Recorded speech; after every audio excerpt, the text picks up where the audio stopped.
लोग उसे लालू के नाम से पुकारते थे, लेकिन उसका घर का नाम कुछ और था। तुम्हें यह पता होगा कि लाल शब्द का अर्थ प्रिय होता है।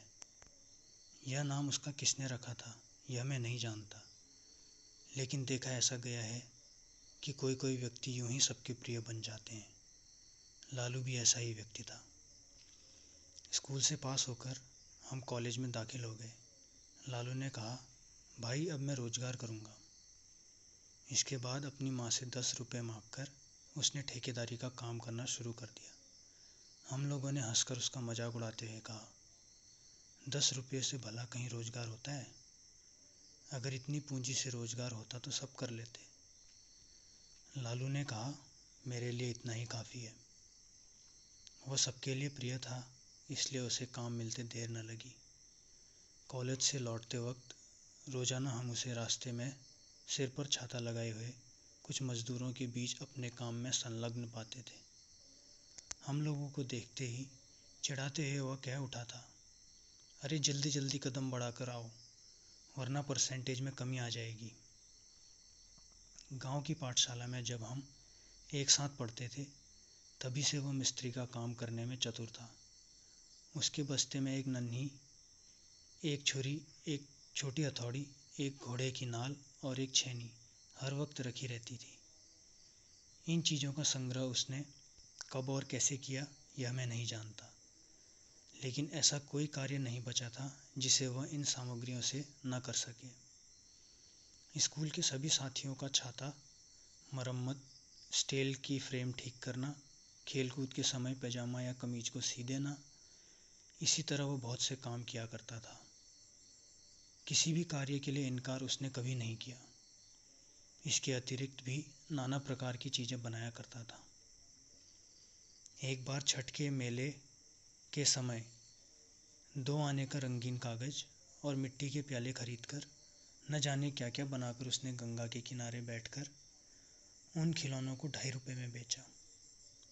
उस मुनाफे की रकम में से उसने हम लोगों को चिनिया बादाम खिलाया था। इसी तरह दिन गुजरते गए और हम क्रमशः बड़े होते गए। जिम्नास्टिक खेल लालू सबसे अधिक तेज खेलता था। उसके बदन में जैसी ताकत थी वैसा ही साहस था। डरने का नाम उसने कभी नहीं सुना था। कोई भी आकर बुलाए उसके यहाँ चला जाता था। प्रत्येक की विपदा के समय सबसे पहले वह जाकर हाजिर होता था। अगर उसमें कोई ऐब था तो एक यही था कि मौका पाने पर डराया करता था। चाहे कोई भी क्यों ना हो, बच्चा बूढ़ा, उसके लिए सब बराबर थे।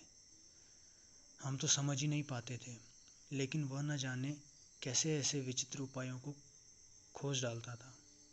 आज उसकी एक कहानी सुना ही दूं। पड़ोस के मनोहर चटर्जी के यहाँ काली की पूजा हो रही थी।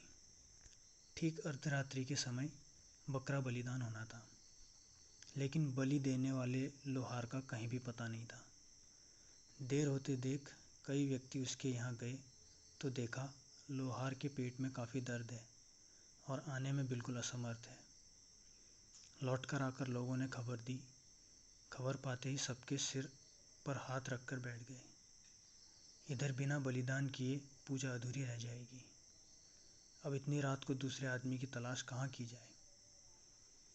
इस साल अब देवी पूजा ठीक ढंग से नहीं हो पाएगी। तभी किसी ने कहा, अरे भाई, लालू यह काम कर सकता है। इस तरह न जाने कितने बकरों को वह काट चुका है। इतना कहना था कि कुछ लोग लालू के घर उसे बुलाने के लिए दौड़ पड़े। लालू उस समय सो रहा था। उठकर बोला, नहीं नहीं, अरे बेटा मना मत करो, चले चलो, वरना देवी की पूजा संपन्न न होने से गांव का सत्यानाश हो जाएगा। लालू ने कहा, होने दो। बलिदान कार्य बचपन में मैंने किया था, लेकिन अब नहीं करूँगा। जो लोग बुलाने आए काफ़ी मौन मनोबल करने लगे, क्योंकि बलिदान के मुहूर्त में अब केवल 15 मिनट बाकी थे। इसके बाद बलिदान देना न देना बराबर होगा। महाकाली के प्रकोप से सर्वनाश हो जाएगा। तभी लालू के पिता ने आकर कहा, ये चारों तरफ से निराश होकर आए हैं। गांव के कल्याण के लिए तुम्हें जाना चाहिए, जाओ। इस आदेश को अस्वीकार कर दे, इतनी हिम्मत लालू में नहीं थी। फिर उसे चटर्जी साहब के यहाँ जाना पड़ा। लालू को अपने यहाँ देखकर चटर्जी महाशय प्रसन्न हो उठे। इधर बलिदान का समय नज़दीक आता जा रहा था। जल्दी से बकरा लाकर उसे माला सिंदूर पहनाया गया। फिर कटघरे में उसका सिर रख दिया गया। पूजा देखने के लिए आई हुई भीड़ जय काली माता की जय का नारा लगाने लगी। उसी के बीच में देखते ही देखते खच से आवाज़ हुई और एक निरीह बेजान जीव का धड़ सिर से अलग होकर नीचे गिर पड़ा। खून की धार से धरती लाल हो उठी। लालू ने कुछ देर के लिए अपनी आंखें बंद कर ली। पुनः कुछ देर के लिए शंख ध्वनि, घंटे की आवाज़ रुक गई। दूसरा बकरा आया। उसे भी पहले की तरह माला, फूल और सिंदूर लगाया गया। इसके बाद भक्तों द्वारा जय काली माता की आवाज़ गूंजी और लालू का दाव एक बार पुनः ऊपर उठा और फिर एक बार आखिरी बार तड़फड़ाते हुए बकरा समस्त भक्तों के विरुद्ध न जाने कौन सी फरियाद करते हुए शांत हो गया। उसके खून से लाल मिट्टी फिर भीग उठी। बाहर शहनाई बज रही थी। आंगन में बहुत से व्यक्ति जमा थे। सामने गलीचों के ऊपर मनोहर चटर्जी आंखें बंद करके इष्ट नाम जप रहे थे। तभी लालू एकाएक भयंकर रूप से गरज उठा। कोलाहल, वाद्य ध्वनि, सब कुछ एक बार की रुक गई। सबकी कौतूहल भरी निगाहें लालू की तरफ घूम गई। लालू ने बड़ी बड़ी आंखें नचाते हुए कहा, और बकरा कहाँ है? घर के भीतर से किसी ने डरते हुए पूछा। और बकरा? दो ही का तो बलिदान होने वाला था। लालू ने खून से लथपथ दाव को ऊपर की ओर 3-4 बार घुमाते हुए भीषण गर्जन करते हुए कहा, और बकरा नहीं है? यह नहीं हो सकता। मेरे सिर पर खून चढ़ गया है। लाओ बकरा, वरना आज जिसे देखूंगा उसी का बलिदान करूंगा। नर बलि जय भवानी की, जय माता काली, कहता हुआ इधर से उधर उछलने लगा। इधर उसके हाथ का दाव लाठी की तरह भनाभन घूम रहा था। उस समय लालू का रंग ढंग देखकर वहाँ की जो हालत हुई उसका वर्णन करना मुश्किल है। सभी एक साथ बाहर को दौड़ पड़े, कहीं लालू उन्हें पकड़कर बलि पर न चढ़ा दे। इस भगदड़ के कारण वहाँ की हालत बहुत ज़्यादा खराब हो गई। कोई उधर गिरा तो कोई इधर, कोई मुंह के बल गिरा तो कोई सिर के बल, कोई किसी के हाथ के नीचे से भाग रहा है तो कोई किसी की टांग के नीचे से। यह सब कांड कुछ देर तक होता रहा, फिर सब शांत हो गया। लालू गरज उठा, मनोहर चटर्जी कहाँ हैं? पुरोहित कहाँ गया? पुरोहित वहाँ से दुबले पतले थे और इसी भगदड़ के समय काली देवी की प्रतिमा के पीछे जाकर छिप गए। गुरुदेव महाशय कुशासन पर बैठे माला जप रहे थे। हालत देखकर वे भी एक बड़े खंबे की आड़ में जा छिपे, लेकिन मनोहर चटर्जी अपनी भारी भरकम तोंद लेकर भागने से लाचार रहे। लालू ने आगे बढ़कर उनका एक हाथ कसकर पकड़ते हुए कहा, चलो अब तुम्हारी बलि दूं। एक तो कसकर उसने हाथ पकड़ रखा था, दूसरे हाथ में दाव देखकर चटर्जी के प्राण सूख गए। रोते हुए विनती करते हुए बोले, लालू बेटा, जरा शांत होकर देख, मैं बकरा नहीं हूँ, आदमी हूँ। रिश्ते के नाते में मैं तेरा ताऊ लगता हूँ। तेरे पिताजी मेरे छोटे भाई की तरह हैं। यह सब मैं नहीं जानता। इस वक्त मुझे खून चाहिए। चलो तुम्हारा बलिदान करूँगा। जगदम्बा की यही इच्छा है। चटर्जी फफक कर रोते हुए बोले, नहीं बेटा, माँ की यह इच्छा नहीं है। वो तो जगजननी है। वो जगजननी, इसका पता है तुम्हें? अब फिर बकरा बलिदान करोगे? मुझे बलिदान देने के लिए बुलाओगे? चटर्जी ने रोते रोते कहा, नहीं बेटा, अब बलिदान कभी नहीं कराऊंगा। मैं काली माता के सामने कसम खाता हूँ, आज से मेरे यहाँ कभी बलिदान नहीं होगा। ठीक कह रहे हो ना?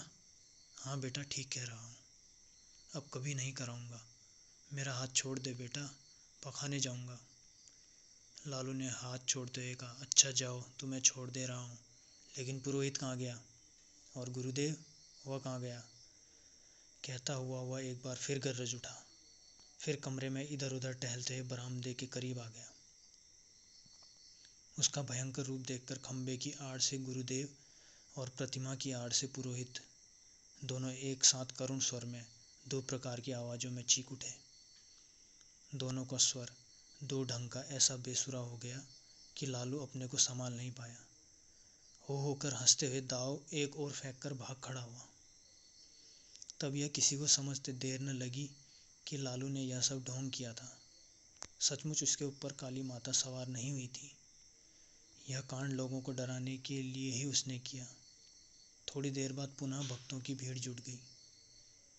अभी पूजा पूरी नहीं हुई थी। थोड़ी देर में महाकलरव के साथ पूजा समारोह शुरू हो गया। मनोहर चटर्जी ने नाराज होकर कहा, कल ही कमबख्त ललुआ को 50 जूते उसके बाप से लगवाऊंगा। लेकिन उसे जूते नहीं खाने पड़े। सवेरा होने से पहले ही वह गांव से गायब हो गया। एक हफ्ते के बाद वह एक दिन शाम के समय मनोहर चटर्जी के यहाँ जाकर उनसे माफ़ी मांग आया। बाप की नाराज़गी भी दूर हो गई। लेकिन इससे एक फ़ायदा यह हुआ कि उस घटना के बाद मनोहर चटर्जी के यहाँ फिर कभी बलिदान नहीं हुआ। इस कथा में शरद चंद्र चट्टोपाध्याय जी ने बलि प्रथा की कुरीति पर प्रकाश डाला है। उन्होंने कथा के माध्यम से यह समझाने का प्रयास किया है कि सभी प्राणियों की जान का एक समान महत्व है।